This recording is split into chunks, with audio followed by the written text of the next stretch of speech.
Hi all, Heather here for Sew It Yourself, and today we are going to look at doing some of this lovely thread embroidery.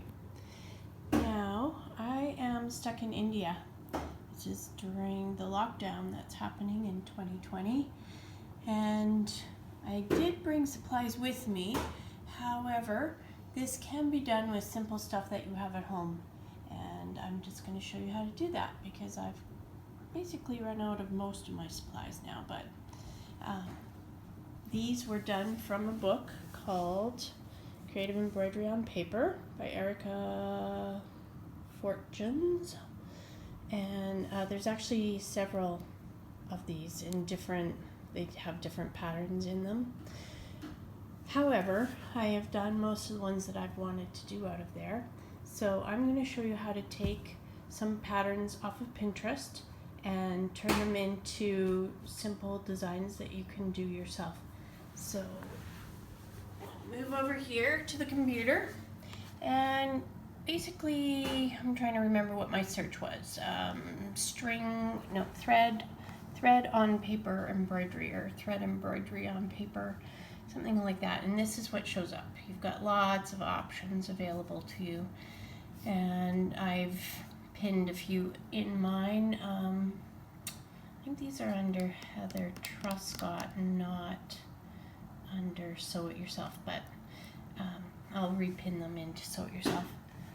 Basically, what you do is you pick one that you like. So I like this one, so I'm going to click on it, and then you can either use this as it is, this pattern, or we can blow it up or reduce it, and I'm going to show you how to do that. So basically we're going to right click on there, and it opens up this tab here. So you say copy image, and then I have a publisher program, but Word document might work as well. Maybe some of the design ones, Photoshop ones might work. Basically you're going to take the design, right click, and paste it onto this page. Sometimes they don't paste. Now this is an old publisher program. I found the new ones, because of copyright issues, won't let you paste certain things, so I've actually gone back to the old publisher, because basically I can take anything off the internet from anywhere and put it into my publisher program. Now it doesn't really matter where you put this on here, but you can, I've got this set for 100% for size, so I know exactly what size that's going to be. And the paper I want to do it on, I'm just going to do a little one, so I'm going to do that size. So I can see that that is going to be too big. And as far as paper goes, most people have some kind of writing paper. This one here, I used the back of something to do a design, which you probably can't even see there. Those holes are being punched there. This is one I took off the internet, and that turned into that design right there. So it's very doable. So this one I want smaller because I want it to fit on that. So then you just take your handles here and you downsize it to whatever size you want. Now that's more like the size I want. Now I could put the marks right on here, but I don't actually want marks on the paper, on my cardstock. So this is cardstock, but you could use, you know, like the cardboard that comes out of nylons that you get. This is why your grandmothers used to keep all that little cardboard stuff, was for projects like this. Or you could use cereal boxes. It's a little bit heavier, but it would work also. Paper itself is too light for doing the actual design, but for anything else, then it would be fine. Now, if you have a computer screen that you're working on, you're going to want to tape it. Now, where I'm at in India, they don't have tape. So I want to have this lying down so I can put it like this. And then what we need to do is every one of these little marks right here where you see a string, that needs to be a dot. So I'm going to go through and put dots down everywhere there. And then there's a dot here, and then there's dots that go down through here. Now you can change the brightness of your screen if you need to so that you can see things better. Obviously, if I made this bigger, it would be easier to see those dots. But I'm going to play around with it until I get the right density that I can see the dots properly, and then I will mark these out, and then I'll show you the next step. Alrighty, so I made it a little bit bigger just because it was very hard to see. If you had a printer, you could print it off and that would work better. I gave it less brightness and then more contrast, which brought it up to this, so it became a lot easier to see. And then this is what I ended up with. Now you can see some of those dots are a little bit off, but we can fix that when we're actually poking the holes. So now you can buy pre-punched card stock that already has all these holes in it, but we're talking quarantine or lockdown where you can't go get supplies, and this is something that you can do without supplies. Most of this is stuff that you can find in your home. So I just used a marker so that you get nice, neat dots. Pen works, although it's a little bit harder because you have to kind of make a circle dot. So if you're doing very fine work, it's going to be harder to get those accurate. Okay, so I'm just using a t-shirt, obviously a dirty t-shirt, but anyway, it doesn't really matter. And I do about 4 layers. You can use a cutting board if you've got one. Again, I'm kind of stuck in a situation where I don't have a lot of supplies or options available to me. And being in lockdown, you might not either. So basically, you're going to put your cardstock. Heavy paper will work. Construction paper probably will rip if you're trying to use that. But I'm trying to think what else you could use. Probably cereal box is going to be the easiest though. And then you simply put your design on top of that paper. You can use, they have special punches, they've got special boards, etc. But again, this is something you can do with the stuff that you've presently got in your supplies. Now I use a needle, a fairly fine needle, but heavier than a regular sewing needle. So you can play around. I'm sure you've got supplies of multi-needles, so whatever's going to work best. I found if it was too thick, it made too big a hole, and that was a bit of a problem, especially if you have some that end up really close together. They might just pull out. So I'm going to try and straighten these out as I'm doing the punching. But basically you need to make sure there's the same number of holes on each of the parts that you're doing. So just make sure you're counting as you're doing it, that you haven't added or subtracted any holes. And then it's just a matter of putting your pin over the dot and pushing it through. And if you've got about 4 layers of t-shirting, it'll be perfect. Here it is, what it looks like after it's all punched. Make sure you just pick up corners and check before you pull the whole thing right off to make sure. I had actually missed a couple of spots and I had to go back and fill them in. Over here I've got a couple extra holes because I was repunching where I'd already punched. So I'll have to ignore some of those holes, but that's a later problem. Oh, looks like I missed one right here. Yeah, I did. Missed a set there, so I'm going to have to put those in as well. And then I will show you how we start our thread. Alrighty, so I have a needle. I like to use a fairly fine needle, like a quilting size needle. I'm using metallic thread, which I happen to bring 3 colors of metallic thread with me. A copper, and this is Gutermann, because you know that's my favorite. A black and a gold. Metallic works really nice because it slips through really easily. It's easy to thread on your needle, even though this is like a very fine hole in the needle. The metallic thread goes through quite nicely. But you could use just regular thread as well. The only catch is you have to make sure it doesn't twist on you, because it wants to do that quite often. The metallic thread is less likely to twist than some of the other threads that are out there. So what I'm going to do is I'm going to come in on the back side at this hole, and then I'll just hold that thread with my finger, and then from the front it'll go up to this hole, and the back side come from there and go over to this one. From here it'll go in behind up to this one, and we just keep working back and forth on that blade. Now once that one is finished, then we'll figure out where to go from there. Anything you read suggests that you tape the thread onto the back of your paper. However, like I said earlier, there is no tape here, so I'm just holding it in place until I get another thread coming to it, and then I just tie them in a knot.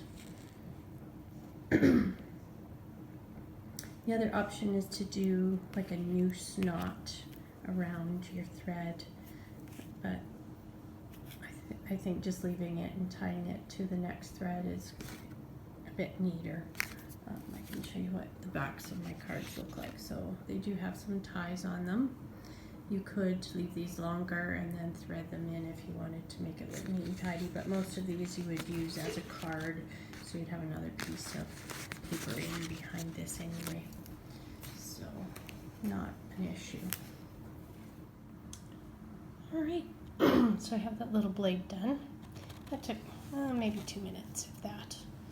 And the back side looks like this. And so you can see, this is the loose thread, which I'll tie off with something else. And this is our thread that still has the needle on it. Now, I like to, if this one started on the bottom left, I want to start the next one on the bottom left as well, so that the crosses happen in the same direction all over the place. However, this bottom left would be here, which is the thread that we ended with. So I'm going to skip over to this one here and bring it up in here and take it up to this one. So basically we're going to end up doing every other blade, and then we'll go back and do the in-between ones after the fact. So I've come to basically the end of one thread, my first thread that I was using. And so I've just threaded up another needle, and I'm going to take the next stitch where it's supposed to go. I'll hold both those threads fairly tight until I've got 3 or 4 stitches done, and then I will just tie those in a knot at the back. And I like to have about 5 feet, 1.5 meters of thread when I'm working. That's just me. I hate threading needles and stopping to do that, so I usually do a fairly long piece at a time. And yeah, I'll show you what it looks like when we're done. Alrighty, we have the first 4 blades done, and you can see the back here. These are the tied pieces, so I will trim those off now. And this is our loose thread. Now our next one should actually start right where that thread comes out, which of course doesn't work, and then the next blade is already done, so we're actually going to skip over 2 and do it from that point, and then do those 4 blades. Alright, so we have that done, and it conveniently ended exactly where I started. So I just wrapped the thread, the finishing thread, around another thread, and then tied the knot. You don't want to just tie the knot or they'll both come out because they're coming through the same hole. It has to be around, one of the threads needs to be around something else to hold it in place. So it looks fairly neat and tidy on the back side as well. So now we'll start on the outside edge, and I'm going to do these in black. Now we are going to do our black. I've got another 5 feet of black on here, and our very first stitch is actually a shared hole with the copper. So we're going to start here, and then it's going to go up to this one, then down to here, and then down to one that's kind of almost hiding in this copper here, over. So it's going to go back and forth, back and forth, back and forth. It's going to go up here to there, and it's going to end in this one here, which is another shared stitch. So that's what we're going to do, is that set of blades there. And then these guys belong to this one here, and those belong to that one there. So we're just going to have to watch because they cross each other. So these are kind of going to get covered when we do this blade, but we know that they're there, so we'll go back and find them later. So I'm needing new thread again. I wanted to stop where it's going to be easy to tie onto another thread. So I've got an end here. And you can see I've got 2 blades of that done. And working on the third. Grant suggested a file folder would also work for cardstock. So in file folders, sometimes you can get them in nice colors if you have some sitting around. That might be an option if you can't go to a store. Again, there's lots of things that you can use that's probably sitting around the house and you don't even think about it because we're in a society where we go and buy everything. Unlike our grandparents who actually saved things so that they could use it for future. We tend to just go buy the exact thing for that project. But here's an opportunity to use up some stuff that's been lying around the house. So we'll see how far we get in the next piece of thread. Alrighty, there you have it. Done, complete. And backside looks like that. Now this is as much as the original had done, but I think I'm actually going to do some in the middle. So I'm going to put extra, maybe 2 extra holes in between each of these. And then I'm going to do basically a spirograph thing in the middle. And we'll see how that turns out.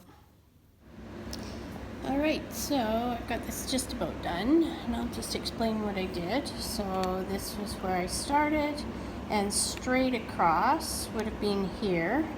Then we would have had a hole happening in the center. It would have just been kind of a star happening in the center where everything crossed. But instead, my first one was here, and then over, and then back over this way. So that gives us this hole showing up in the center.